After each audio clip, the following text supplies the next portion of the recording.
విశ్వాసులారా, ఇస్లాంలో పూర్తిగా ప్రవేశించండి. శైతాన్ అడుగుజాడలలో నడవకండి.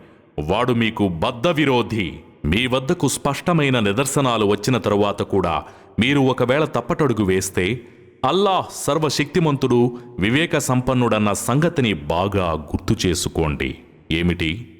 అల్లాహ్ మరియు దూతలు స్వయంగా మేఘాల నీడలలో వచ్చి తమ కార్యాన్ని పరిపూర్తి గావిస్తారని వారు ఎదురుచూస్తున్నారా?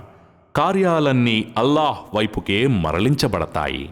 మేము ఇస్రాయేల్ వంశస్థులకు ఎన్ని స్పష్టమైన నిదర్శనాలను ప్రసాదించామో వారినే అడగండి.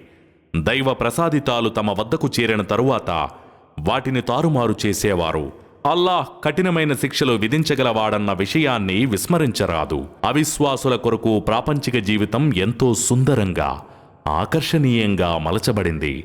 వారు విశ్వసించిన వారిని అవహేళన చేస్తున్నారు. వాస్తవానికి అల్లాహ్ పట్ల భయభక్తులు కలవారు ప్రళయ దినాన వారికన్నా ఎంతో ఉన్నత స్థితిలో ఉంటారు.